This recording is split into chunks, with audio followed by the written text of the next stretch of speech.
ঢাকা মহানগর উত্তর এবং দক্ষিণের আহ্বায়ক কমিটি হলে সেই আহ্বায়ক কমিটির কাজ হবে একটি রোড ম্যাপ দিয়ে নভেম্বরের 1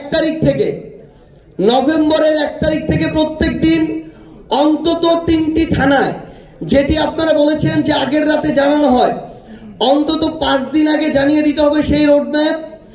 প্রত্যেক দিন অন্তত 3টি থানায় গিয়ে টানা 10 দিনে উত্তর এবং দক্ষিণ আলাদাভাবে প্রত্যেকটি থানায় গিয়ে সমন্বয় সভা করে তারপরে ওই থানার আহ্বায়ক কমিটি দিতে হবে।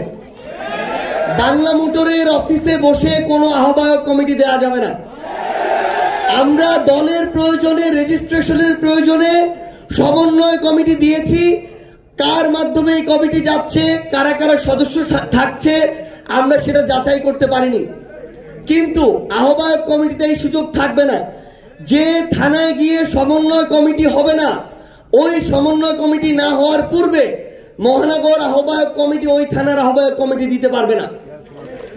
স্পষ্ট কথা, আমাদের এই থানাগুলোর নভেম্বরের 15 তারিখের মধ্যে আহ্বায়ক কমিটি লাগবে। আমরা যদি এটা নভেম্বরের 15 তারিখের মধ্যে পেতে চাই, তাও আমাদের মহানগর আহ্বায়ক কমিটি প্রায় 20 দিন সময় পাবেন। এবং স্পষ্ট আরেকটি নির্দেশনা হচ্ছে, যেটি আপনাদের চেইন অফ কমান্ড নিয়েছিল, যোগাযোগ নিয়েছিল, আমরা একদম স্পষ্ট করে বলি, সবার সাথে সবার যোগাযোগ হবে না। কিন্তু যার সাথে যার যোগাযোগ হবে, এই যোগাযোগ কোনোভাবে ব্যাহত করার সুযোগ নাই, এই দায় কোনোভাবে এড়ানোর সুযোগ নাই। সেন্ট্রাল কমিটি, মুখ্য সংগঠক দায়িত্ব নিয়ে মহানগরের আহ্বায়ক এবং সদস্য সচিবের সাথে সকল প্রকার যোগাযোগ রক্ষা করতে হবে। যে কোনো মুহূর্তে, যে কোনো সিচুয়েশনে মহানগরের আহ্বায়ক এবং সদস্য সচিব, মুখ্য সংগঠক, পার্টির সদস্য সচিব এবং আহ্বায়কের সাথে যাবতীয় যোগাযোগ রক্ষা করবেন।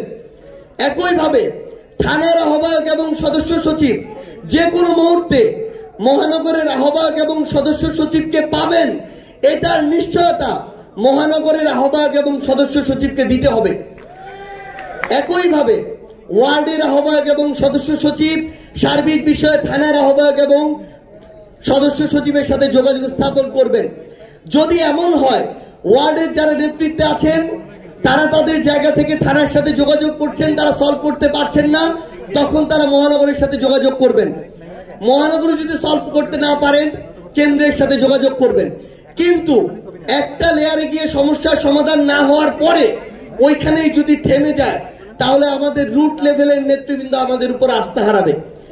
আমরা আগামীতে এই জিনিসটা যেন পুনরাবৃত্তি না হয়, এটা আমাদেরকে আমাদের জায়গা থেকে নিশ্চয়তা দিতে হবে এবং নিশ্চিত করতে হবে। আমরা আপনাদেরকে কয়েকটি ক্রাইটেরিয়া বলি আমাদের আহ্বায়ক কমিটির জন্য স্পষ্ট করে।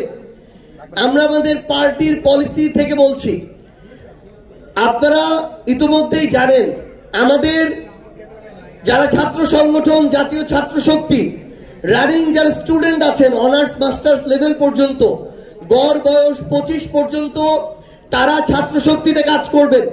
25 থেকে 35 বছরের রেঞ্জ নিয়ে কাজ করছে জাতীয় যুব শক্তি, যুবকদের সংগঠন। এই হিসেবে 35-এর উপরে হওয়ার কথা ছিল এনসিপি, কিন্তু যেহেতু তরুণদের নেতৃত্বে অভ্যুত্থান এবং তরুণদের নেতৃত্বে আমাদের পার্টি এনসিপি, আমরা 5 বছরের বয়স সীমার একটা ফ্লেক্সিবল রেঞ্জ রেখেছি। 30 থেকে 35 বছরের কেউ যদি পার্টিতে কাজ করার জন্য প্রয়োজনীয় হন, তিনি পার্টিতে এনসিপিতে আসতে পারবেন। আবার ওই রেঞ্জের কেউ যুবশক্তিতে কাজ করতে চাইলে যুবশক্তিতে কাজ করতে পারবেন। কিন্তু আমরা এনসিপির জেলা, উপজেলা, মহানগর, থানা কমিটিতে, আহ্বায়ক কমিটিতে আমরা যাদেরকে চাই তাদেরকে চাই আমরা 30 ঊর্ধ্ব। এবং আমরা মনে করি 25 থেকে 30-এর আমাদের শক্তিশালী সংগঠকদেরকে আমাদের যুব শক্তির দায়িত্ব নিতে হবে, ছাত্র শক্তির দায়িত্ব নিতে হবে। কারণ একটা পার্টির শুধুমাত্র মূল সংগঠনকে শক্তিশালী করে ওই পার্টি শক্ত ভিত্তির উপর দাঁড়াতে পারে না। আমাদের যুব সংগঠনকে শক্তিশালী করতে হবে, আমাদের ছাত্র সংগঠনকে শক্তিশালী করতে হবে। আহ্বায়ক সদস্য সচিবের জন্য একটি গুরুত্বপূর্ণ পলিসি যেটা আমরা নির্ধারণ করেছিলাম, বয়স সীমা 40+। আহ্বায়ককে অন্তত আমরা ওই জায়গায় দেখতে চাই।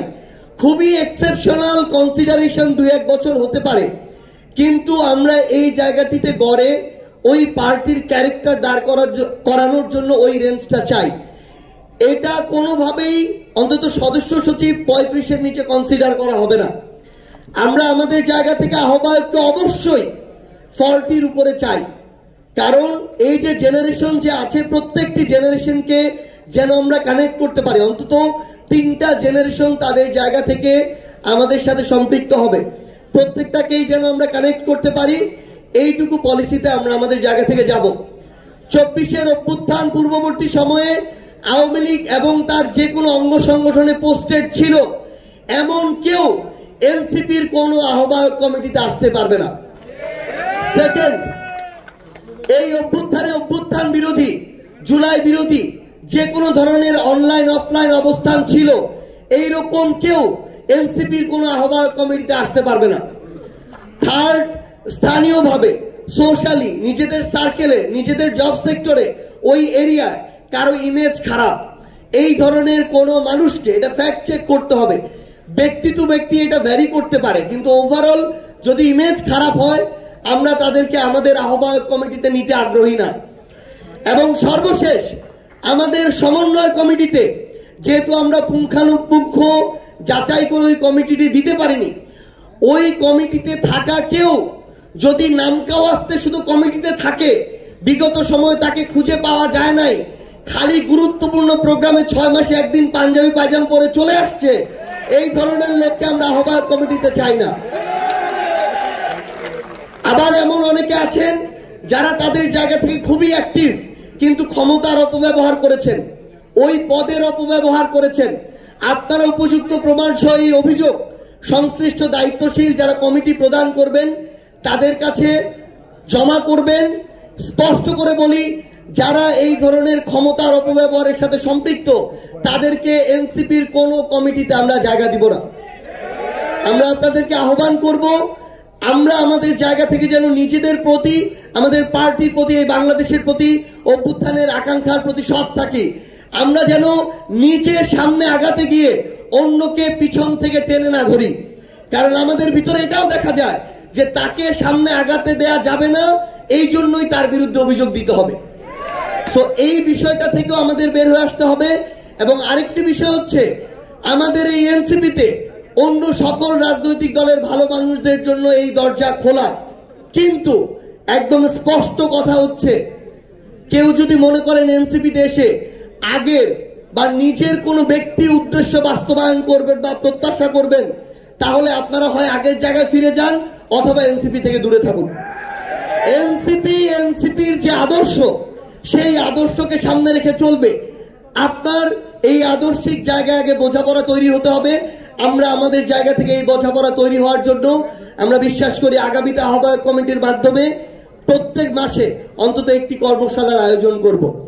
আপনাদের সবাইকে সর্বশেষে এইটুকু অনুরোধ, আগামীর বাংলাদেশে এনসিপি যদি এনসিপির পথে থাকে, জুলাইয়ের আকাঙ্ক্ষাকে সামনে ধারণ করে এগিয়ে চলে, তাহলে আজকে থেকে 2 বছর পরে বাংলাদেশের সবচেয়ে কাঙ্ক্ষিত, গ্রহণযোগ্য এবং প্রত্যাশিত রাজনৈতিক দল হবে এনসিপি। আমাদের শুধু আমাদের কাজটুকু করে যেতে হবে। এই পথে অনেক বাধা থাকতে পারে, ইনশাআল্লাহ আমরা সকল বাধাকে উপেক্ষা করে সামনের দিকে এগিয়ে যাব। সবাই ভালো থাকবেন, সত্যের সাথে থাকবেন, ন্যায়ের সাথে থাকবেন, জুলাই আকাঙ্ক্ষাকে সবসময় ধারণ করে থাকবেন। ইনকিলাব জিন্দাবাদ, জাতীয় নাগরিক পার্টি এনসিপি জিন্দাবাদ।